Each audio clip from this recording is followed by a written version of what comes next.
बंधने, कितना हसीन वादा ये किया खुदा बंधने, जहाँ दो या तीन जमा हो मैं हूँ हाजिर उनमें, जहाँ दो या तीन जमा हो मैं हूँ हाजिर उनमें। हमारा आज का विषय जो है परमेश्वर के आत्मा की अद्भुत सामर्थ। परमेश्वर की आत्मा की सामर्थ्य है जो कि अद्भुत है और वो हमको प्रतिदिन संभालती है। Hallelujah. Only the spirit of the Lord, only the spirit of the Lord जो हमको सामर्थ का आत्मा है, और जो सामर्थ है वो सिर्फ परमेश्वर की आत्मा के अंदर है। कई बार हम अपने जीवन के अंदर निराश, कई बार हम अपने जीवन के अंदर, ये जीवन लंबा है, लगता है कि फटाफट हमारे साल निकल गए, लेकिन समय वही है और ये लंबा जीवन है। और जीवन के अंदर आप हमेशा हाई पीक्स पे नहीं रहते हैं। You never stay on the hills. एक समय आता है जब आप एक बहुत ही स्ट्रॉन्ग डिप करते हैं, जिसको हम लोग बोलते हैं स्पिरिचुअल डायनेमिक्स या लाइफ के dynamics. Sometimes high and then immediately you are, next time you are totally dry. Sometime you feel like dancing, sometime you like putting your face in the pillow and crying, why Lord this happened to me, why this happened to me। और अगर नहीं भी प्रार्थना कर रहे हैं तब भी you feel like crying। कुछ भी नहीं करेंगे तब भी आपके मन में लगेगा कि थोड़ा रो लेते हैं। ये जीवन जब तक है तब तक आप इस तरीके के डायनेमिक्स में रहने वाले हैं, और मैं कलीसिया को उन सब चीजों के लिए तैयार करना चाहता हूं। आप जब तक अपने जीवन में हैं, शरीर में हैं, आप निश्चित रूप से इस बात को समझ सकते हैं कि परमेश्वर ने मनुष्य के शरीर को बनाया ही ऐसा है कि उसकी लाइफ के अंदर, उसके जीवन के अंदर अप एंड डाउन हमेशा रहेंगे। आपने भी देखा होगा जो लाइफ लाइन होती है वो तेजी से ऊपर नीचे चलती रहती है, देखा है मेडिकल वालों ने। लेकिन जब वो सीधी होती है, स्ट्रेट होती है, खत्म। और कोई नहीं चाहता कि उसकी लाइन स्ट्रेट हो जाए। कोई चाहता है, सब चाहते हैं बिल्कुल फर्स्ट क्लास लगातार लाइफ भी। आप प्रार्थना कीजिए, प्रभु I don't want the straight life. प्रार्थना करें, प्रभु मुझे स्ट्रेट लाइफ मत दे, बिकॉज अगर स्ट्रेट हो गई life then we will be spiritually dead. अगर हमारी वो लाइन स्ट्रेट हो जाती है, जीवन एकदम स्ट्रेट हो गया, इसका मतलब है हम आत्मिकता में मर रहे हैं या मर चुके हैं। इसलिए प्रार्थना करें, प्रभु keep my line always up and down. Dynamics होने चाहिए उसके अंदर। कभी कभी हमारे जीवन के अंदर धन्यवाद के विषय आएंगे, लेकिन अगले ही पल आपके जीवन के अंदर निराशा आएगी। और ये कॉमन है, ऐसा बिल्कुल नहीं है कि ये सिर्फ आपके साथ हो रहा है। आपके सामने खड़ा हुआ हूं, पिछले 17 साल से इन्हीं सारी चीजों को झेल रहा हूं और अब मैं आदी हो गया हूं। But what gives you strength, that really matters. आपको सामर्थ कौन दे रहा है उन चीजों में स्टेबल रहने के लिए? वो है परमेश्वर का आत्मा। Only the Spirit of the Lord can assure you to give you the strength you needed। आज संसार का हर व्यक्ति इस समस्या से जा रहा है, और जानते हैं संसार इन चीजों को कैसे टैकल करता है। एक आम आदमी इन चीजों से कैसे जूझता है। मान लीजिए हिंदू, मुस्लिम, सिख, ईसाई, पारसी, जैन, यहूदी, किसी भी जाति का, या फिर आप एक ऐसे व्यक्ति को ले लीजिए जो कि मतलब कि एक कहते हैं वो ईश्वर में विश्वास नहीं करता है। कैसे टैकल करता है? जब उसके जीवन के अंदर निराशा आती है तो वो अपनी चीजों को, अपने वातावरण को बदलने की कोशिश करता है। You getting my point? या फिर वो अपने उस निराशा को या अपने दुखों को संसार में रहकर संसार की तरीके से डाइल्यूट करने की कोशिश करता है। ये एक ह्यूमन प्रैक्टिस है, आम आदमी ऐसे ही जी रहा है। अब वो क्या करता है, वो अपने भगवान के सामने, जिसको उसको लगता है ये मेरा भगवान है या ईश्वर है, वो उसके सामने जाएगा और आस्था से सर झुकाएगा और उससे प्रार्थना करना चाहेगा। बट बेसिकली होता क्या है? वचन में लिखा है, मार्ग, सत्य और जीवन मैं हूं, बिना मेरे कोई पिता तक नहीं पहुंच सकता। अब वो पहुंचेगा कैसे पिता तक? क्योंकि उसने मार्ग ही गलत चुना है। मार्ग है यीशु मसीह और उसने चुना है अपना भगवान। ये वो लोग हैं जो बहुत धार्मिक हैं, लेकिन आमूमन व्यक्ति क्या कर रहा है? अपनी उन परेशानियों से जूझने के लिए संसार का सहारा लेता है। संसार का सहारा लेता है। जानते हैं संसार में क्या मिलेगा उसको? संसार के अंदर बहुत कुछ है जिससे वो अपने, उसको लगता है कि उसने उस समस्या को कवर कर दिया, डिल्यूट कर दिया। डिल्यूट नहीं किया है, खत्म नहीं हुई है, वो और भी ज्यादा वर्स हो गई है। वो संसार का सहारा लेता है। अब संसार में उसको कैसे क्या मिला, संसार से क्या सहायता ली? उसने संसार में अनैतिक चीजों का इस्तेमाल करने लगा, उसने दोस्त बना लिए अपने, उसने गलत दोस्तियां कर ली, या फिर वो नशे का आदी हो गया, या फिर वो नशा करने लगा। वो नशा किसी भी तरीके का हो सकता है, किसी भी तरीके का हो सकता है। वो अनैतिक रीति से, अनुचित रीति से अपने उस दुख को जो उसके जीवन के अंदर आया है, वो उसको बैलेंस करने की कोशिश कर रहा है। Let's go for party. अब मेरे प्रियो, जिस समय में आप और मैं जी रहे हैं, ये समय है अंधकार की प्रबल शक्तियां काम कर रही हैं। और सिर्फ कलीसिया के पास, दुनिया की छोड़ दीजिए, मैं अपनी बात करूंगा, अपने घर की बात करूंगा, हमारे पास दुखों से लड़ने के लिए एक ही चीज है, परमेश्वर की अद्भुत सामर्थ, उसकी आत्मा। वचन में लिखा है कि उसकी आत्मा के द्वारा सब कुछ संभव होता है। जब आप निराशाओं में जाएं, परमेश्वर की आत्मा को अपने लिए मांगे। जब आप गरीबी में जाएं, उसकी आत्मा को अपने लिए मांगे। वो आपकी हर परिस्थिति में आपको बल देने वाली आत्मा है। क्योंकि आज हम इसी के बारे में देखेंगे, परमेश्वर की आत्मा की अद्भुत सामर्थ। जकरिया 4 हम लोग आज देखेंगे। जकरिया का दर्शन में सामर्थ की भविष्यवाणी। जकरिया के दर्शन में, जकरिया का जो दर्शन था उसमें सामर्थ की कैसी भविष्यवाणी थी। इससे पहले कि मैं आपको जकरिया 4 में लेके जाऊं, आप खोल के रखिएगा। ये जकरिया जो है, ये एक प्रॉफिट था। कौन था? He was a prophet। और ये जो प्रॉफिट था, ये भविष्यवक्ता था। इसकी जो प्रोफेसी हुई है, मैंने हमेशा जितने प्रॉफिट्स कवर किए हैं भी पिछले दिनों में, आपको मैंने बताया कि सबका जो टारगेट था और जब सबका जो विचार था वो एक ही तरफ था, इजराइल को ये बताना कि अपने पापों से फिरो, क्योंकि तुम पर दंड आने वाला। और एक समय ऐसा आया कि वो दंड आ गया। इजराइलियों का जो कॉन्सेप्ट था, उनको इस बात का तो फर्क पड़ता था, जो उनकी मेंटालिटी थी कि चलो हमें ले गए वो बंधुआई बना करके, उनके लिए बड़े शर्म की बात थी। लेकिन सबसे ज्यादा शर्म की बात उनके लिए ये थी कि जो उनका मंदिर था, यू गेटिंग माय पॉइंट, जो उनका टेंपल था, जो सुलेमान ने बनाया था, बेबीलोन ने उसे गिराया था, उसे ढा दिया था। सारा सोना चांदी खुरच के ले गए और उनके तंबू में आग लगा दी थी, पूरा फूंक डाला। ये उनके लिए एक तरीके से बड़े ही शर्म की बात थी। और सबसे ज्यादा धक्का इजराइल को इसी बात का लगता था, जब जब मंदिर गिरता था। आपको मालूम है, इसी नाक को ऊंची करने के लिए आज भी इजराइल मंदिर बनाने के चक्कर में लगा है। और इस्लामिक कंट्री और इजराइल के बीच में इसी बात की लड़ाई है, क्योंकि वो कहते हैं ये हमारी जगह है, जहां पर मॉस्क बनी हुई है, आज मस्जिद बनी हुई है, वो कहते हैं ये हमारी जगह है। एक वॉल है बहुत ऊंची, और उस वॉल को क्लेम होता है कि भाई ये हमारे पक्ष की है। और यहूदियों का कहना यह है कि हम यहां पर अपना मंदिर फिर बनाएंगे, क्योंकि ये हमारी जमीन है। और इसी मंदिर के विवाद में तीसरा विश्व युद्ध जगह लेगा। ऐसा विश्व युद्ध होगा कि आधे राज्य इजराइल के साथ खड़े होंगे, आधे देश, और आधे खड़े होंगे इस्लामिक कंट्री के साथ, which will turn to be as a third world war, जिसकी सिम्टम्स आने लगे हैं। लेकिन मुद्दा क्या है? लड़ाई का मंदिर वही था, वही है, वही मुद्दा है, और वही मुद्दा रहेगा लड़ाई का फिर से। और जब इस मंदिर को गिराया गया 586 बीसी के अंदर, यानी प्रभु यीशु मसीह के आने से 586 साल पहले इस मंदिर को गिरा दिया गया। उसके बाद ये पूरी की पूरी जो प्रजा थी वो कैप्टिविटी में चली गई, बंधुआई में चली गई। जो बिब्लिकल स्कॉलर हैं, उन्होंने इस गुलामी को काउंट करना शुरू करा है जब दानियल गया था कैप्टिविटी में, ये वहां से काउंट कर रहे हैं। और दानियल और उसके दोस्त लगभग 606 बीसी के अंदर कैप्टिविटी में गए थे।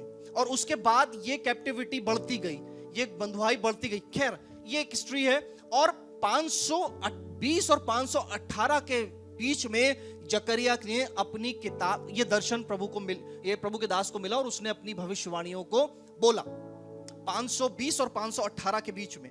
अब क्या होता है, परमेश्वर इसकी प्रार्थना को सुन करके अद्भुत रीति से यहां पर काम शुरू होता है। और the first deportation of Jews to Babylon including Daniel और उसके दोस्त लोग आए थे। फिर उसके बाद क्या होता है कि यरूशलेम का जो था पूरी तरीके से तबाही हो जाती है, लेकिन जो रिटर्न हुआ, समझ रहे हैं, जो ये लोग गुलामी में गए थे, जब इसका रिटर्न हुआ 70 साल के बाद, वो जो return of Jews Jerusalem led by Zerubbabel, उस समय जो किंग था, यहूदियों का राजा था जेरुब्बाबेल, आप उसका नाम देख सकते हैं। He was the king at that moment, वो उस समय राजा था। कहां का? जूइश किंग था, जूइश किंग था जेरुब्बाबेल। और ये 500 जो है 536 बीसी में ये प्रभु उनको वापस ले आता है अपने देश में, मतलब कि पहला स्लॉट आ गया। ये कौन सी सन में आ गए थे? एक स्लॉट, पहला स्लॉट जो था वो यहूदा के राजा जेरुब्बाबेल की गाइडेंस में 536 बीसी में ये वापस आकर सेटल होने लगे थे। पहला स्लॉट आकर सेटल हो गया और फिर ये स्लॉट बाय स्लॉट आते जा रहे थे। अब देखिए, ये लोग आ तो गए हैं अपने जगह पर, लेकिन इनको एक चीज दिख रही है जो इनको बहुत दुख देती थी। वो क्या था? परमेश्वर का मंदिर फूका हुआ पड़ा है, जला हुआ पड़ा है, उसकी शहर पनाहें टूटी हुई हैं, और ये चीज इनको बड़ा पिंच करती थी, बड़ा दुख देती थी। और इसी दुख के बीच में इनके 536 बीसी के बीच में से लेकर के 516 तक में आकर के 516 बीसी के अंदर ये भवन फिर से बनकर खड़ा हुआ नेहमिया और उसके दोस्तों के द्वारा। लेकिन इसके बीच में इन लोगों का पहला सेटल होना आकर के और धीरे धीरे सेटल होते जाना और मंदिर बनने के बीच का जो समय था वो जकरिया का समय था, जब जकरिया ने भविष्यवाणी करी थी। और भविष्यवाणी कैसे की थी? प्रभु ने उस सपनों में बात करी थी, उससे उसको दर्शन दिखाया था कि मैं क्या करूंगा। और परमेश्वर ने जब इनको सपने दिखाया, अब देखिए पॉइंट क्या यहां पर यह है, जो खास बात है कि आज भी आधे से ज्यादा यरूशलेम के लोग जो हैं वो कैप्टिविटी में पड़े हैं, गुलामी में हैं। समझिए जरा, नैरेटिव को समझना पड़ेगा। मान लीजिए मैंने बरेली का उदाहरण लिया, बरेली की कुछ जनता को उन्होंने आजाद कर दिया, बोले जाओ भागो यहां से, अपने देश में जाओ। बेबीलोन ने लगभग 70 साल पूरे होते होते, पूरे हुए भी नहीं थे, पूरे होते होते उन्होंने कहा चलो जाओ यहां से, अपने देश में जाओ, वैसे ही हमने तुम्हारे देश को उजाड़ रखा है, जाओ कमाओ खाओ। कुछ लोगों को भेज दिया, उसके बाद थोड़ा स्लॉट फिर भेज दिया। अब 70 साल के अंदर पुराने लोग तो सब खत्म हो गए थे, मर गए थे, हुई। उस बीच में नए लोग पैदा हुए, नए बच्चे पैदा हुए थे 70 सालों की गुलामी में। न्यू कुछ जो बच्चे थे वो जवान हो गए थे, तो सारी जो नई जनरेशन थी वो अब यहां पर आ रही है। लेकिन इनका दुख, इनकी पीड़ा वही है, क्योंकि हमारा जो सुंदर था जगह, सुंदर ब्यूटीफुल हमारा प्रभु का भवन था, हम लोग यहां पर शान शौकत से रहते थे, आज वो पूरी तरीके से जला फोका पड़ा हुआ है। और उसे बनाएगा कौन? हिम्मत किसकी है? सोचिए, वो राजा जिसकी कैप्टिविटी में आज भी इजराइल है, जबकि इजराइल को उन्होंने आजाद कर दिया, लेकिन फिर भी वो राजा आज भी हुकूमत कर रहा है इजराइल के ऊपर। तो मजाल है किसी की कि वो अपने देश में आकर मंदिर पे हाथ लगाए बनाने के लिए? संभव नहीं था, संभव ही नहीं था। अगर कोई हाथ लगाएगा उसका हाथ काट डाले जाएंगे, उसको मौत की सजा दे दी जाएगी। बल्कि आधे से ज्यादा परिवार वहीं पड़ा हुआ है, पता चला बच्चे आ गए, माँ बाप गुलामी में है, क्योंकि ये एक एक करके डिपोर्ट हो रहे थे वहां से। बिल्कुल वही चीज वहां हो रही थी उस समय, जब डिपोर्ट किया जा रहा था, अपने देश वापस भेजा जा रहा था बेबीलोन से, तो आधे लोग भेज दिए, आधे वहीं हैं। पेनफुल। और उस स्थिति के अंदर जब सिचुएशन पेनफुल है, जब आधे लोग वहां पड़े हैं, इनके पास यहां पर मंदिर नहीं है, इनके पास इनकी नाक नहीं है, इनकी नाक को जैसे कहते हैं ना, उसकी नाक काट दी यार, मतलब उनकी जो एक नाक होती थी ना मंदिर, वो आज जला पड़ा है, भूखा पड़ा है। और कभी भी उनके सैनिक आते थे उनके ऊपर हंसते थे। जाहिर सी बात है, जिसका मंदिर जला हुआ है, जिसकी इज्जत पूरी तरीके से उन्होंने मिट्टी में मिला रखी है, तो वैसे ही तो करेंगे। लेकिन उस बीच में एक अद्भुत सामर्थ के काम प्रकट प्रभु करता है। जब प्रभु उनको ला रहा था 70 साल की गुलामी में से निकाल करके, पढ़े भाई 4 अध्याय उसकी 7 आयत पढ़ें। अब देखिए परमेश्वर, सुनिएगा ध्यान से, ये भविष्यवाणी जो हो रही है, ये प्रभु भविष्यवाणी कैसे कर रहा है? दर्शन में। जकरिया को जो कुछ दिखाई दे रहा है वो सब दर्शन में हो रहा है। और ये दर्शन प्रभु किसको बोल रहा है? किसको बोल रहा है प्रभु ये दर्शन? हाँ, जकरिया को। ये दर्शन किसको मिल रहा है? जकरिया को। लेकिन मिल किसके लिए रहा है? इस्राएलियों के लिए नहीं, ये मिल रहा है, ये कहने के लिए बोल रहा है जरुब्बाबेल को बोल। जरुब्बाबेल जो था वो उस समय का राजा था। तो अभी जो भाई पढ़ेंगे वो एक्चुअली में कहा जा रहा है जरुब्बाबेल को, लेकिन उस समय प्रभु जरुब्बाबेल से सीधे बात नहीं कर सकता, पॉसिबल ही नहीं था। इसलिए प्रभु पहले प्रॉफिट से बात करेगा। यही तो समय था, प्रॉफिट्स और याजकों के थ्रू बात करता था प्रभु, आम आदमी से सीधे बात नहीं करता था। तो बात होनी है जरुब्बाबेल से, क्योंकि जरुब्बाबेल का इस समय हियाव टूटा हुआ है। वो राजा होकर के भी बेकार आदमी है, क्योंकि उसकी प्रजा आधी वहां पड़ी है, आधी यहां पड़ी है। उसका प्रभु का जो क्या नाम मंदिर है वो फूका पड़ा है। लेकिन उस निराशा की दृष्टि में, उस निराशा की स्थिति में, उस टूटी हुई स्थिति में, उस गरीबी और फक्कड़पन की स्थिति में परमेश्वर ने अपनी जब प्रजा पे दया करी, तो प्रभु ने दर्शन में जकरिया से बोल रहा है, जरुब्बाबेल से बोल देना। पढ़िए अब पहाड़, अब पूरा सुनिए पहले। तू क्या है हे बड़े पहाड़, हालेलुया हालेलुया, हे बड़े पहाड़ तू है क्या, तेरी औकात क्या है, तू जरुब्बाबेल के सामने मैदान हो जाएगा। जानते हैं ये पहाड़ किसकी बात हो रही है? ये बेबीलोन की बात हो रही थी। वो बेबीलोन जो अपनी नाक सीधे करके इस बात को कह रहा था कि मुझसे बड़ा कौन हो सकता है, मैंने इजराइल को मसल दिया। मसल तो दिया, लेकिन तू ये तो सोच तूने मसला किसको है। तूने गलत आदमी से पंगा ले लिया। हम लोग बोलते हैं ना भाई तुमने गाड़ी तो भिड़ा दी, लेकिन गलत आदमी के चक्कर पड़ गए आज तुम। इन्होंने अपनी ताकत दिखाई तो इजरायलियों के ऊपर और उनको गुलामी में ले गए। वो प्रभु ने जाने दिया था, क्योंकि प्रभु इनको पनिश करना चाहता था, प्रभु इनकी ताड़ना करना चाहता था। प्रभु ने बेबीलोन का इस्तेमाल करा ताकि इनकी ताड़ना हो सके। लेकिन ये नहीं भूलना चाहिए था कि जिसकी ताड़ना कर रहा था वो परमेश्वर की आंख की पुतली थे। और परमेश्वर ने जब समय पूरा हुआ तो जरुब्बाबेल को इस बात का हियाव बंधाया कि अब सुन ले हे पहाड़, जो तू स्थिर खड़ा है, और जाकर बोल दे मेरे दास जरुब्बाबेल से। क्या बोल दे? तू जरुब्बाबेल के सामने मैदान हो जाएगा। वो चोटी का पत्थर, वो चोटी का पत्थर, सुनिएगा। देखिए जब राइटर लिख रहा है, जकरिया लिख रहा है, तो कितनी एलिगोरिकल लैंग्वेज यूज कर रहा है, you know, allegorical language use कर रहा है यहां पर। चोटी का पत्थर यानी एक चोटी होती है, उसका जो टॉप पत्थर होता है वो गिड़गिड़ाते हुए आएगा, भीख मांगते हुए आएगा। क्या मांगेगा? भीख। उसको कहते हुए आएगा मुझ पर दया कर, मुझ पर दया कर। इमेजिन कीजिए,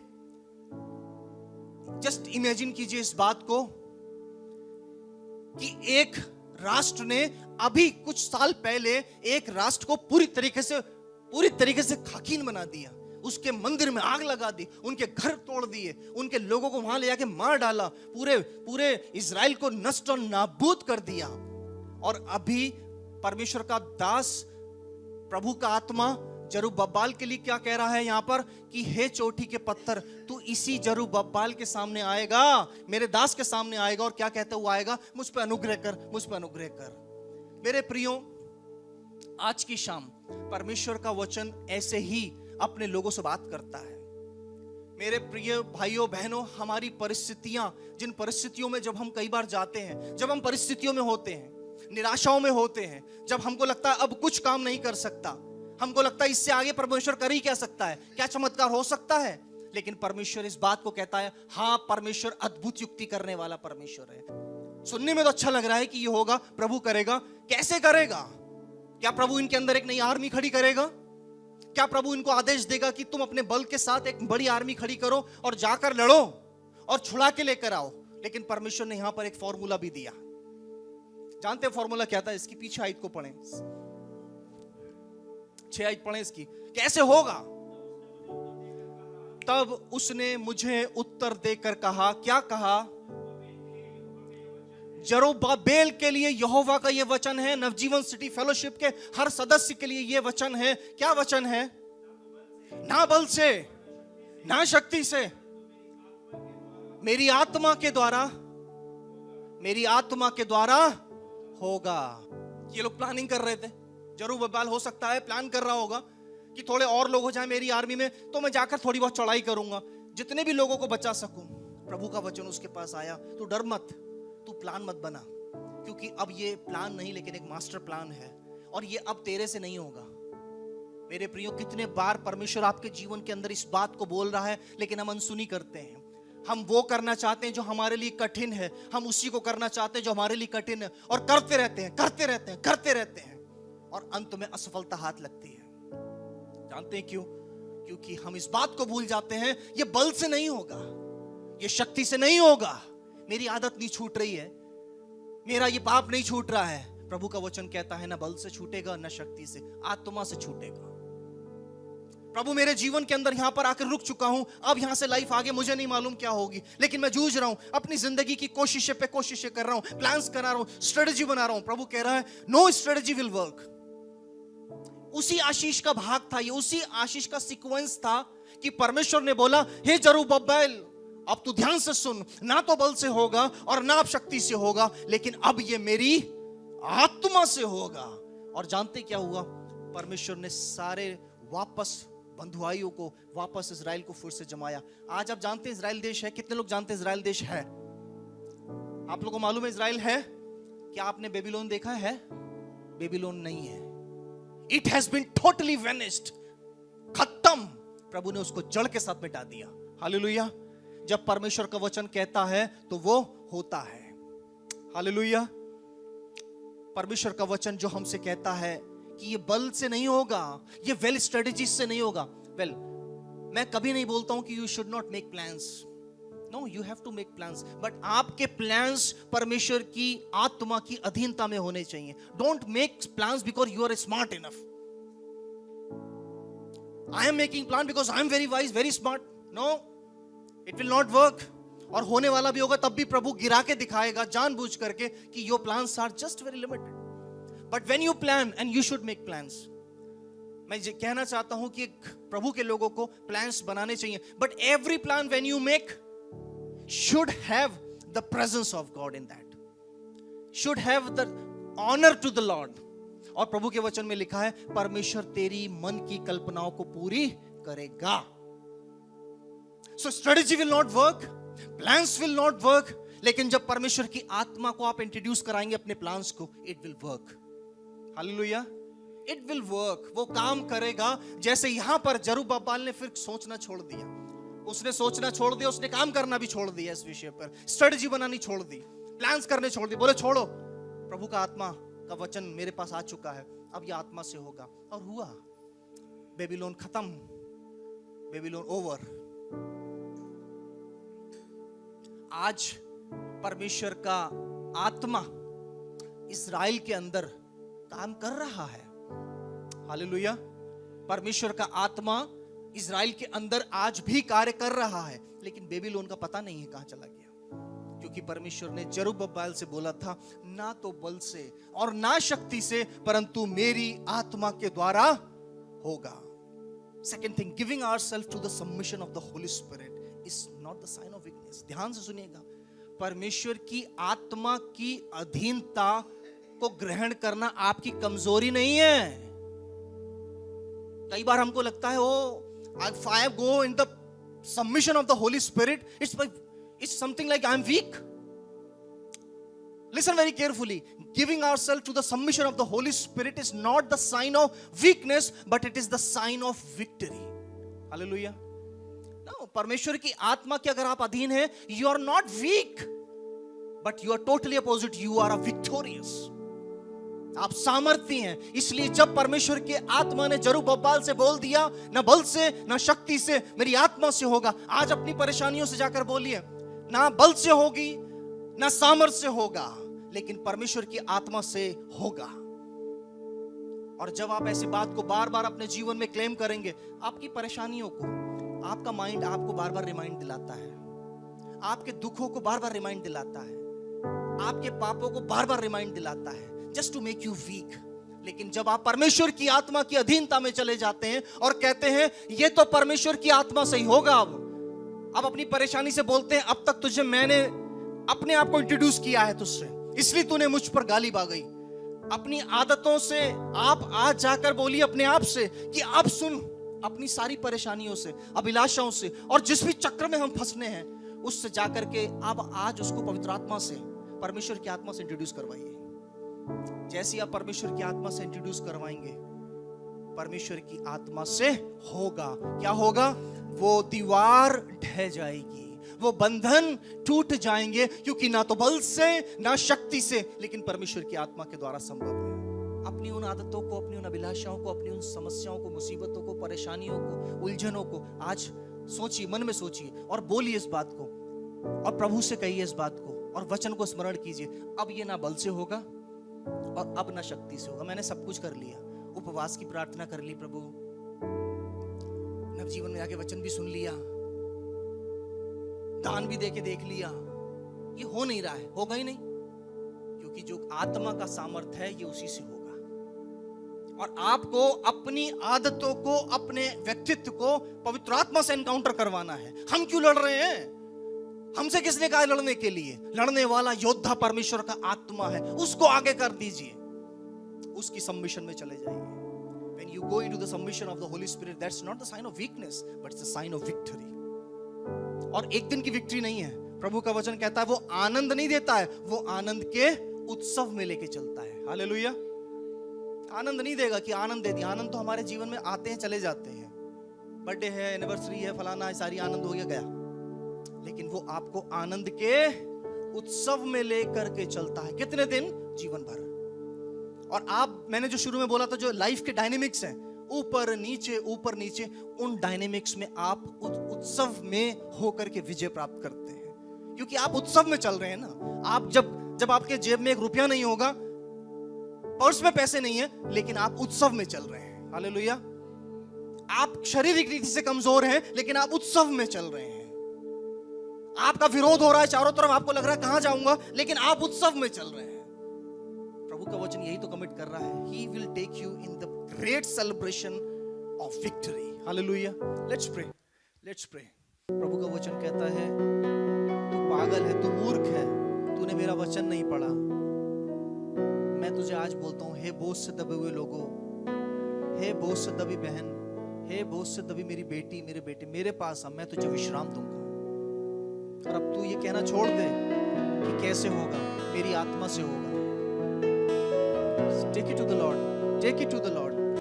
और हमारे प्रभु यीशु मसीह का अनुग्रह, पिता परमेश्वर का प्रेम और उसी पवित्र आत्मा की सामर्थ्य और सहभागिता पूरी कलीसिया के साथ पूरे सप्ताह भर अब से लेकर सदा तक बनी रहे। आमीन।